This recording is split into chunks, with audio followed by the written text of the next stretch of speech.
that it was not sufficient.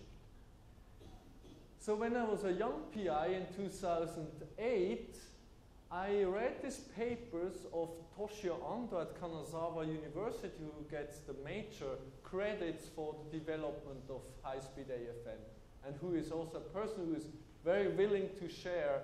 And I realized the potential. He's a physicist and electronics guy, and I recognized the potential, and I went to Japan to learn how to build a higher performing AFM. And we were basically taking an AFM apart and building it up from scratch again. And it was a very beautiful time in Japan in 2008, in January, February 2008. And I went back to Paris and built up my first prototype of a high-speed AFM. And this on September 3rd, 2008, so about half a year later, was the first video rate movie, Dirt on Mica, that we could acquire ourselves. So after, at that time, about 15 years of AFM experience, we were able to take our first movie. We were thinking that we might be faster to get that machine running, but that was the reality. And so from then on, obviously, we had to make a lot of progress. So this is basically the basic setup of a high-speed AFM, and it operates about 1,000 times faster than a conventional AFM. What are the key differences of a high-speed AFM? One of the key differences is that the piezos are back to piezo stacks. If you buy a conventional AFM, you typically have a tube scanner where the piezo element does X, Y, and Z all together. But this comes with a lot of crosstalk. Here you have individual X, Y, and Z piezo stacks, and they are much, much shorter and faster. And another trick is here that is not shown in this illustration. Actually, the X piezo is skewed between another element that sits here, and the X piezo moves like this, it pushes like this, so that the center of weight of the X piezo, which is the fast scan axis, is stable. There is the C piezo sitting here, and actually also not shown on the other side here is a fake C piezo that holds a fake sample stage. That equally, if this is the sample stage, the C piezo gets the same voltage and does the same movements as the C piezo does the feedback to contour the molecule, just to keep every single center of weight constant in the scanner to avoid, obviously, mechanical resonances. And then another very important aspect is the cantilevers. The cantilevers are about 20 times shorter than in conventional AFMs, and they have a resonance through frequency of almost a megahertz in solution.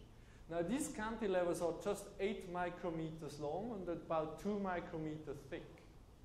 So in order to place the laser on the backside of these cantilevers, we started to need to use optical pathways, a little bit more complex optical pathways, to focus the laser beam on the backside of the cantilever, which is not all the times the case in conventional AFMs. And obviously then you needed much faster electronics. I could go into more details later. Another aspect that we developed is adding a pumping system that we, some sort of a microfluidic device that allows us to exchange the buffer, which is very important for biological applications. While we're taking movies, we can pump in and out. So basically there's 2 syringes and move back and forward and exchanging the fluid, the environment in the fluid cell as we measure. We also implemented a UV laser, that a pulsed UV laser that comes through the same objective that also is used for the AFM laser. And this one is used to uncage molecules so that you can make very fast environmental changes operating inside the high-speed This was then really our breakthrough movie in 2011. This is individual OMPFs, and now you can see, in contrast to the photosynthetic system, these proteins are about 30% packed in the membrane, and they are allowed to diffuse, rotate, and interact with each other. And we are now able to monitor them, and we were able to describe the entire way how these molecules interact with each other and what were the probabilities of interaction depending on their local membrane environment, with the advantage that in AFM, since you're not looking at labeled molecules, you look at all molecules. So you not only trace one molecule of interest, but you also see all the neighbors. So if one molecule moves to some place, stalls, we know why it's sitting there, because it interacts with a neighboring molecule or something like that. Now obviously you're going to ask me, how fast can you go? And this is our speed limit, this 100 frames per second. So this with a 10 millisecond frame rate, now we could resolve rotation of the molecules. So you can see we had to zoom in into a very small range. And this is based on the fact that, as I said before, the cantilever has a 500 megahertz to 1 kilohertz to 1 megahertz resonance frequency. So if we are able to feed back on a single oscillation cycle of the cantilever, if that signal is good enough, we can in maximum acquire 500,000 to 1 million pixels per second.